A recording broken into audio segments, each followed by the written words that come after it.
हरी हलगाड़ी हलगाड़ी जगती जगती केवाड़ी डहरे वाले बाबे गौड़ी समाई मेले वाला हरी हरी हलगाड़ी जगती जगती केवाड़ी डहरे वाले बाबे गौड़ी समाई वाले वाला हरी हरी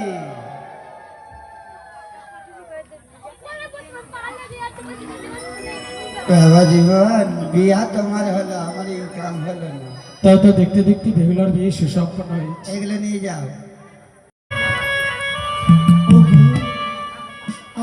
আমি যাচ্ছি কেমন করে আমার এই বেহুলা মাকে বিদায় করে দেব, যাকে আমি 10 মাস 10 দিনের পেটে গর্ভে নিয়েছিলাম।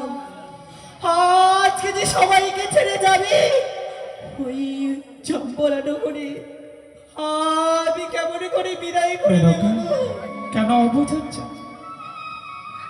মেয়েদের বিবাহের বয়স পিতামাতার গৃহে মাঝে থাকতে নেই, তাই তো তাকে চলে যেতে হয় শ্বশুরালয়ে। এ তো বিধির বিধান। তুমি যেমনটি করে আমার হাত ধরে এসেছিলে জানি না করে আমাদের একমাত্র কন্যা, তাই আমাদের কাছ থেকে চলে যাবে চির বিদায় নিয়ে। আমি যে পারছি না গো, আমি দু হস্তে দিয়ে বিদায় করে দেবো আজকে আমার বেহুলা মাকে। আমাকে যে আর মা বাবা বলবে না গো, আর আমাদেরকে মা বাবা বলবেন না। গৃহ মাঝে রয়েছে তোমার 6-6টি বধূমা।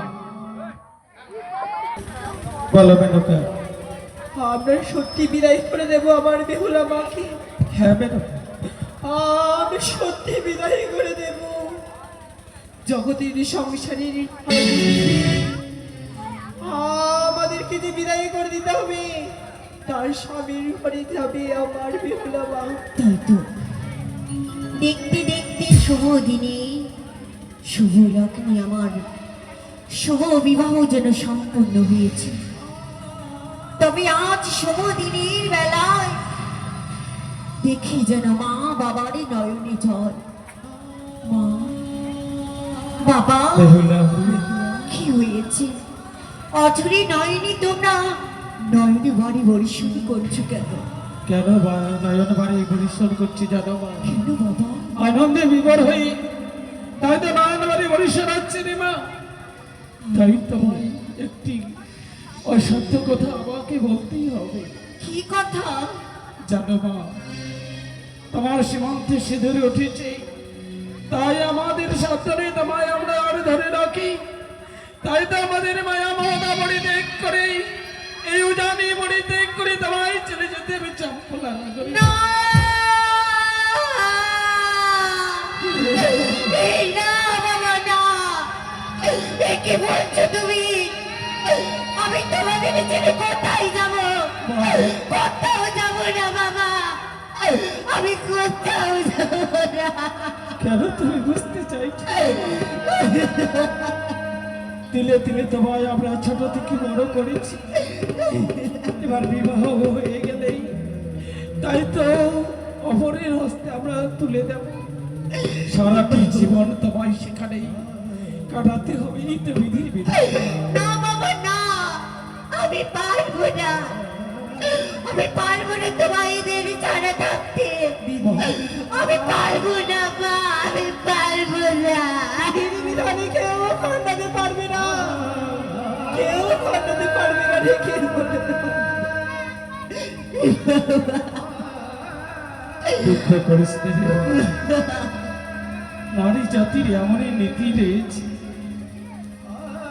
বিবাহের পর কোনো পিতা মাতা দায়িত্ব ধরে রাখতে পারে না, স্বামীর হাত ধরে চলে যেতে হয় রে মা। যেমনটি তোমার মা আমার হাত ধরে এসেছিল উজানি নগরে, তেমনটি তুমি আমার উজানি ছেড়ে চলে যাবে লক্ষিন্দরের হাত ধরে চম্পলা নগরে। বাবা, যখন বিদায় করে দেবে, তুমি কেন বাবা, কেন ছোট থেকে স্নেহ মায়া মমতা দিয়ে তিলে তিলে বড় করে তুলেছ, যখন বিদায় করে দেবে কেন বাবা, কেন স্নেহ মায়া তুমি দিয়েছ আমার, কেন বড় করে তুলেছ, কেন? বিধির বিধান কেউ খন্ডাতে পারে না। আর তোমায় আমাদের ধরে রাখার সাধ্য নেই। তোমায় দিলে দিলে বড় করেছি সত্য, এক গ্লাস জল পর্যন্ত তোমায় হস্তে ধারণী করে খেতে দেয়নি রে মা। আর শ্বশুরালয়ে গিয়ে তোমায় যে অনেক কর্ম করতে হবে রে মা। কর্ম হ্যাঁ রে মা, হ্যাঁ। কর্ম করতে হবে।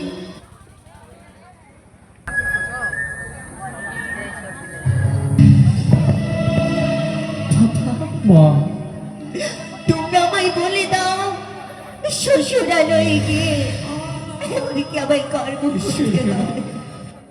তাই একে একে গৃহ কর্মেরই কথা তোমায় আমরা শিখিয়ে দেব। কর্ণমাত করে এই মনি কোঠায় তাই ধরে রাখবি রে মা। বেশ বাবা, তাই বলছি রে মা, কর্ণমাত করে শ্রবণে দাও। কি আরে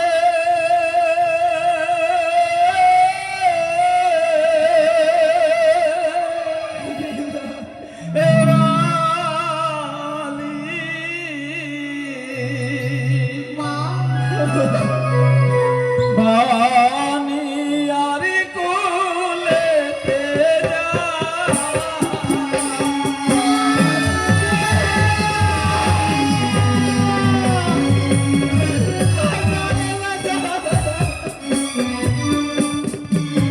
আরে দৌলতে নামিয়া বালি মন্দিরে চার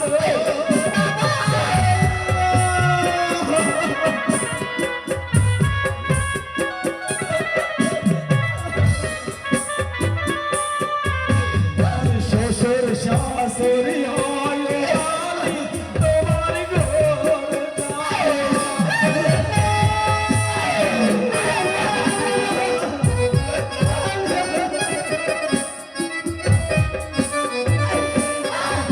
আরে তাদের বচন বালি মরিবে সর্বকাল।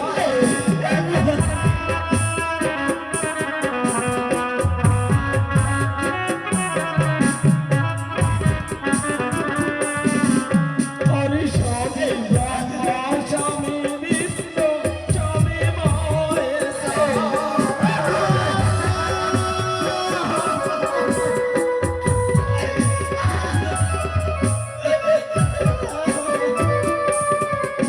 আরে স্বামী রাজা নারী হয় যে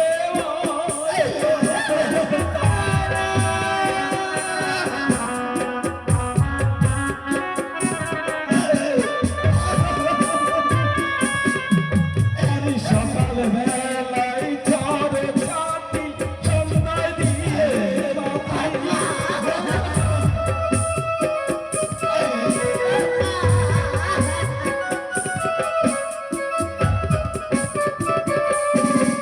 আরে সেই ঘরেতে বসে করে কি ঠাকুরানী।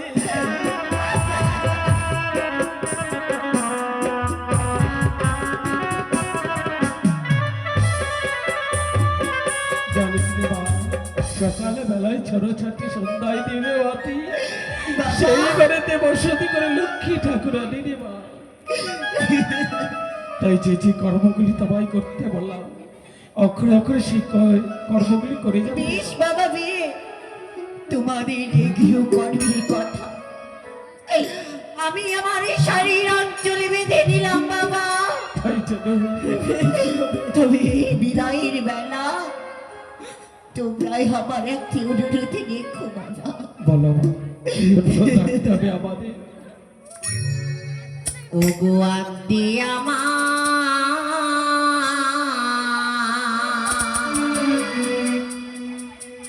যে ওগো বাবা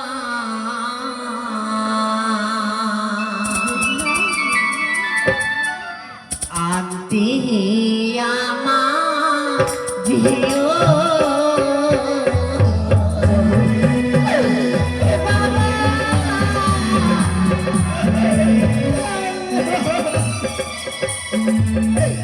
বাবা গো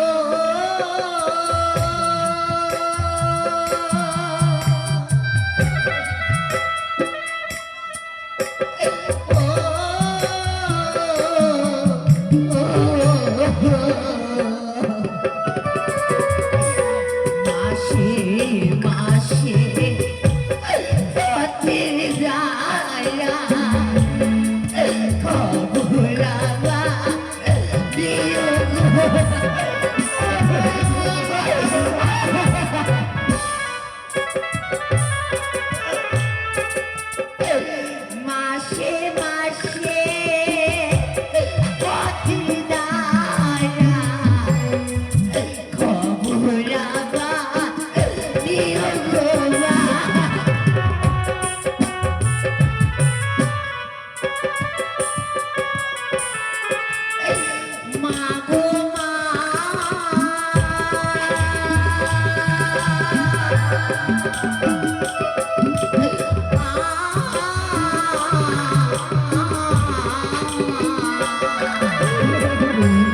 বলুন বাবা। আজ আমার একমাত্র কন্যাকে তোমার হাতে অর্পণ করলাম বাবা। কোনো কারণে আমার সাথে যদি অপরাধী করে থাকি নিশ্চয় করে কৃপা করে ক্ষমা করবে বাবা। বাবা গো, আপনার এই কথা আমি সারাটা জীবন মনে রাখবো। তাই যেন হয় বাবা, তাই যেন হয়। আপনারা আমাদের বিহস্ত দিলে আশীর্বাদ করুন, আমাদের দাম্পত্য জীবন যেন সুখময় হয়। তাই দু হাত ভরে করে আশীর্বাদ, তোমাদের দাম্পত্য যেন জীবন যেন সুখময় হয় এই কামনা করছি ঠাকুরের কাছে। বাবা, মা, আমি কখনো ভাবিনি বাবা আমায় তোমাদের ছেড়ে একদিন চলে যেতে হবে। আমি কখনো ভাবিনি।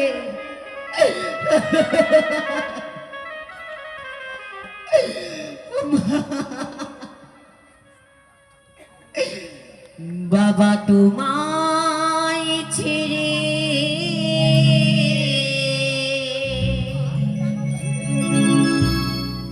কেমন করে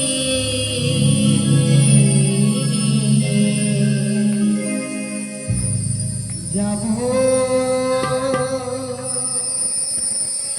পরের ঘরে।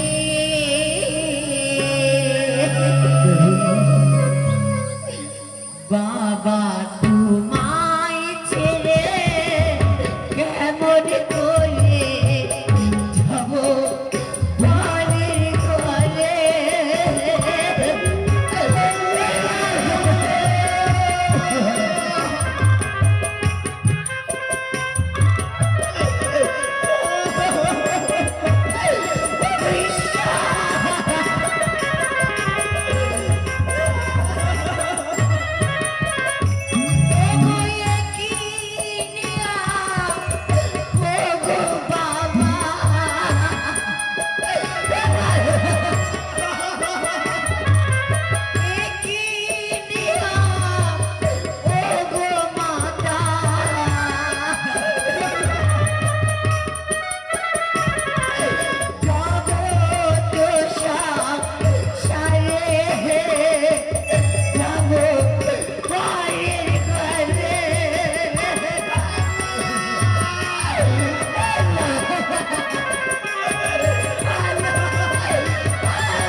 যদি অমন ভাবে ভেঙে পড়েন আপনার কন্যার যাত্রা পথ পিছল হয়ে যাবে। যদি বিদায় বিয়ান মহাশয়, দুই দাদাকে পাঠাবেন অষ্টমঙ্গলার জন্য। তাই হবে বাবাই বস। বেশ বিদায় উদানীনগরের প্রতিবেশী।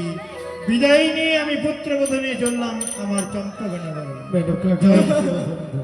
এভাবে নেই আর চলবি বলো। চলো চলো গোপাল মন্দিরে গিয়ে আমরা প্রবেশ করি, ঠাকুরের কাছে আরাধনা করবো, তাদের দাম্পত্য জীবন যেন শুরু হয়। চলো ম্যাডাম।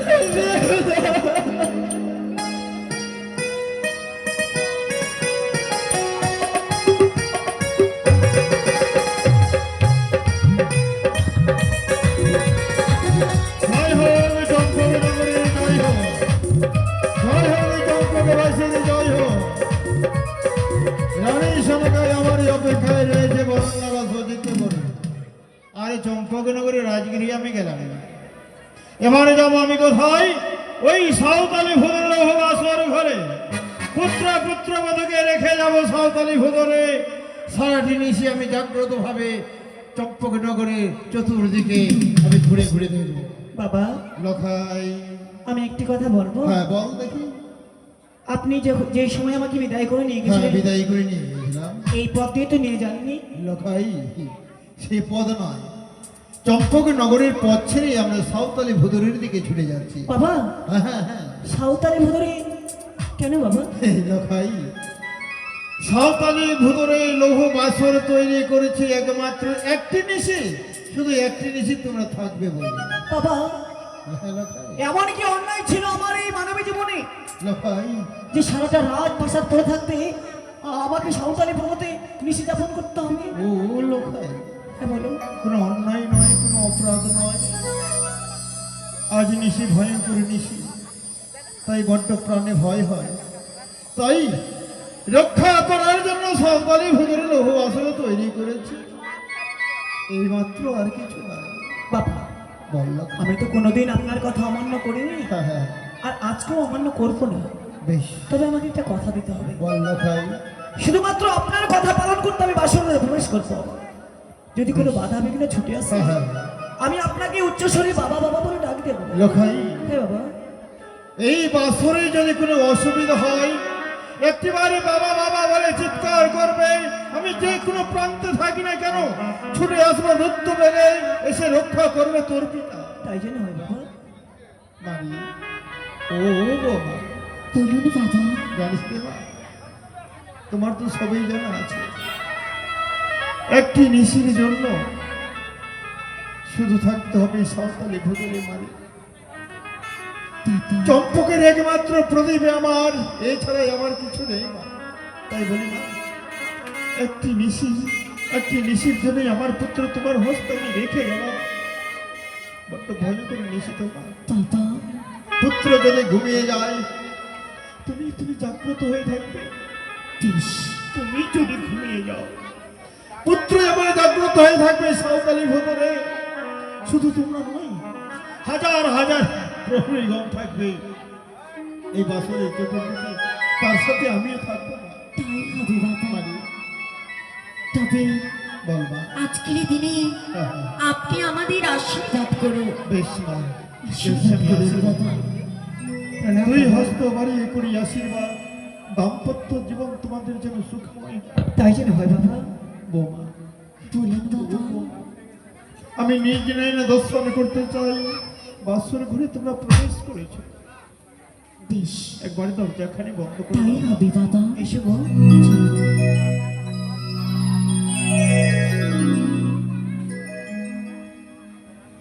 জয় শিব শম্ভু, জয় শিব শম্ভু। রক্ষা করো প্রভু, রক্ষা করো পুত্র পুত্র বধূমণি। একটি নিশির জন্য শুধু রক্ষা করো। বেহুলা, বলো গো। বাবা আমাদের রেখে গেলেন, এও বলে গেলেন যে আমরা উভয়ে বিন্দু মাত্র নয়নে ঘুম দেব না, সারাটা নিশি আমরা জেগে থাকবো। বেশ গো, তাই হবে। কিন্তু আমি তোমার প্রতি একটা জিনিস লক্ষ্য করে আসছি। কি?